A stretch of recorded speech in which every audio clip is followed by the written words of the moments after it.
nongeye kubasuhuza mwebwe mwese mukunda mukanakurikira kabisa njyewe ndi Aizo umusobanuzi w'inzozi zanyu mu buryo bwimbitse kandi bwumvikana neza cyane. Nizere ko Nyagasani Yesu akomeje kugenda abarinda kandi abareba icyoroshye aho mugiye muherereye. Rero uyu munsi ndagarutse ngo tuganire ku nzozi zigiye zitandukanye, ariko uyu munsi turaza kuba twakwibanda ku nzozi umwe mu bakunzi bacu badukurikira hano kuri YouTube yadusabye ko tukabasha kuba twagenda tumusobanurira.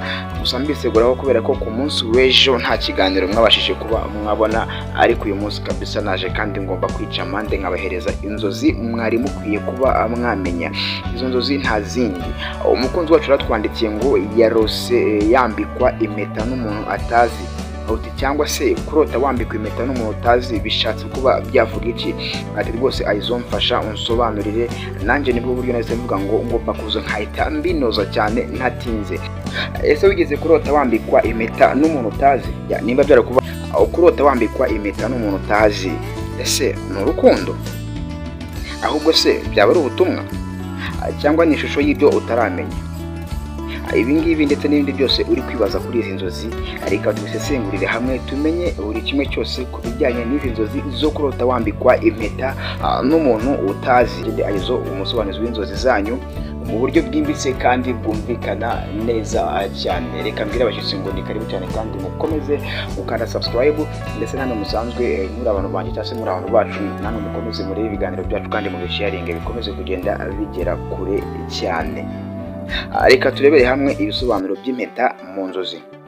Mu nzozi ihagararira ibintu bikomeye, urukundo rufite isezerano rikomeye, amasezerano mashya, guhuza, kwiyemeza no kugirirwa icyizere, nk'impinduka ziza mu buzima bwawe nk'urukundo, inshingano, akazi cyangwa se igikorwa gishya. Iyo rero uwo muntu wakwambitse impeta utamuzi, ni ikimenyetso gikomeye cyane, kuko bishobora kuba ubuzima bwawe buri kwinjira mu bintu utaramenya neza, ariko bikomeye cyane. Twibaze ngo ese kuki wambitswe impeta n'umuntu utazi? Iyo rero uri kwambikwa impeta n'umuntu utazi, bishobora gusobanura ibintu bitatu bikomeye cyane, aribyo ngiye kuba nakubwira. Icya mbere wakwibaza ngo ese ni ikihe? Urukundo rutaratangira. Haba hari umuntu ugomba kwinjira mu buzima bwawe, kandi ashobora kuba ari umukunzi wawe w'ahazaza.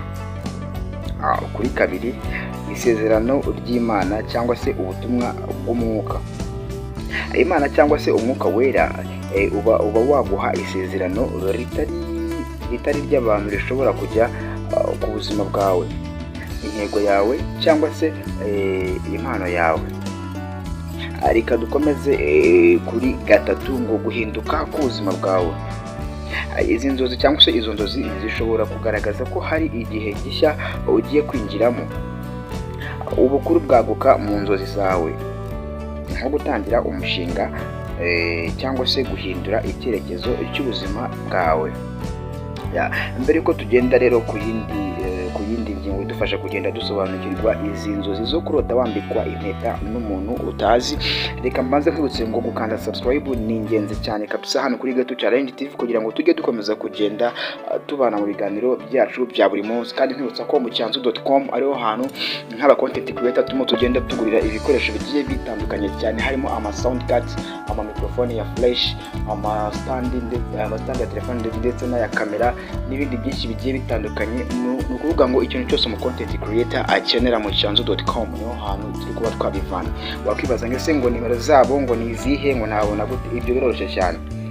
Mbere menya ko bakorera mu mujyi wa Kigali, kandi ahantu hose bakugeraho bakanakugezaho ibyo wifuza byose. Rero iyo ushatse kubahamagara cyangwa kubandikira, uhamagara kuri 0782421133, cyangwa se ugahita ubandikira kuri website yabo ni www.icyanzu.com. Ibyacu ni tekinoloji niko tujya tuvuga. Rero ibintu bigakomeza kuba byagenda neza cyane. Reka twihute no kuri ingingo idufasha kugenda dusobanukirwa inzozi z'uyu munsi. Reka turebere hamwe ibyo wakwitondera cyangwa se ukabyitaho kuri izi nzozi. Kurota impeta ni ibintu bikomeye cyane. Ibyo ugomba kwitaho ni ibi ngibi, cyangwa se ni bimwe muri ibi ngibi. Banza umenye uko wiyumvaga igihe warotaga izi nzozi. None se wumvaga umeze ute muri izi nzozi? Niba wari wishimye, ni ikimenyetso cy'ibyishimo biri imbere. Ese impeta yari nziza cyangwa wabonaga ishaje? Impeta nziza ni ikimenyetso cyiza, ariko impeta ishaje ni icyitonderwa. Uba ugomba kwitonda cyane igihe warose ubona wambikwa impeta ishaje, cyangwa se ubona ya mpeta iba yarakoze, mu yandi magambo aho hantu ugomba guhita uhashinga agati. Nanone reka twumve impanuro ndetse n'igitekerezo cya nyuma. Iyo urose wambikwa impeta n'umuntu utazi, ntukajye wirengagiza izi nzozi, ahubwo ujye wibaza uti niki nshobora kuba niteguye kwakira? Ese hari urukundo cyangwa se inshingano cyangwa isezerano ndi gutegurirwa gukorerwa? Ibyo byose bigufasha kurushaho gukura, gutegura umutima wawe no gusenga kugira ngo umenye icyo Imana ishaka cyangwa se ubuzima bwawe buri kukubwira. Ngenda ngana no ku musozo, reka turebere hamwe ubutumwa bwo gusoza. Inshuti yanjye, inzozi nk'izi si ibintu by'amahirwe gusa, hari ubwo ziba zirimo ubuhanuzi, ubutumwa cyangwa se igisubizo cy'ibibazo byawe. Jya uzifata nk'amahirwe yo kumva ubuzima bwawe mu buryo bwagutse. Niba urota izi nzozi kenshi, hashobora kuba hari ubutumwa bugiye kuba bwakugeraho. Reka dore utanda, bagunda cyane. Hasta la vista, God bless.